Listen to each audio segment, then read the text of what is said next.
Communiqué officiel.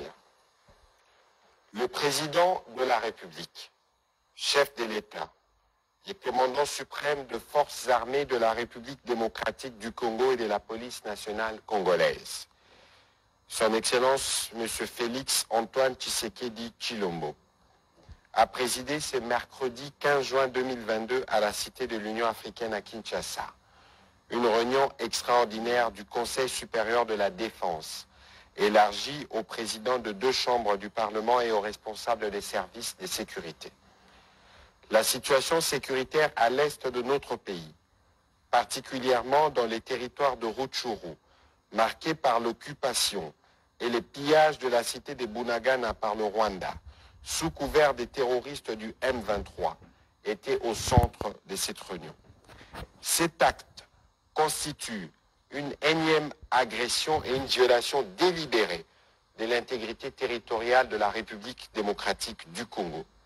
Cette attitude belliqueuse du Rwanda procède d'une stratégie annoncée et programmée de troubler une nouvelle fois la paix et perturber la quiétude de nos paisibles et innocentes populations.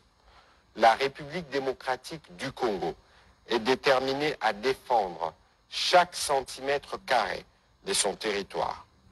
Tirant les conséquences de cette situation et consécutivement à la réunion du 27 mai 2022, le Conseil supérieur de la défense a pris des mesures suivantes. 1. L'exigence faite au Rwanda de procéder au retrait immédiat de ses troupes sous couvert du groupe terroriste M23 du sol congolais. 2. La demande formulée au gouvernement de la République démocratique du Congo de suspendre tous les protocoles d'accord, accords et conventions conclus avec le Rwanda. Par ailleurs, le Conseil supérieur de la défense salue les efforts de paix et de médiation engagés par le président João Lourenço de la République d'Angola dans le cadre de la conférence internationale sur la région de Grand Lac CIRGL et le président Uhuru Kenyatta de la République du Kenya dans le cadre de la communauté de l'Afrique de l'Est. Le Conseil supérieur de la défense a également salué la forte mobilisation patriotique de la population congolaise pour le soutien indéfectible à nos forces de défense et de sécurité.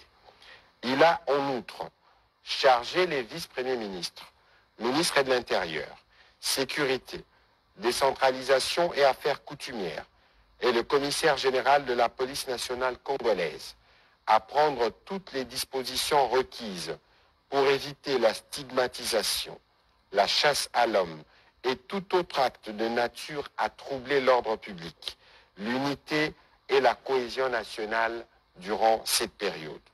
Le Conseil supérieur de la défense a réaffirmé la volonté de la République démocratique du Congo de poursuivre le processus de paix de Nairobi en cours pour la pacification de l'Est du pays et de toute la sous-région.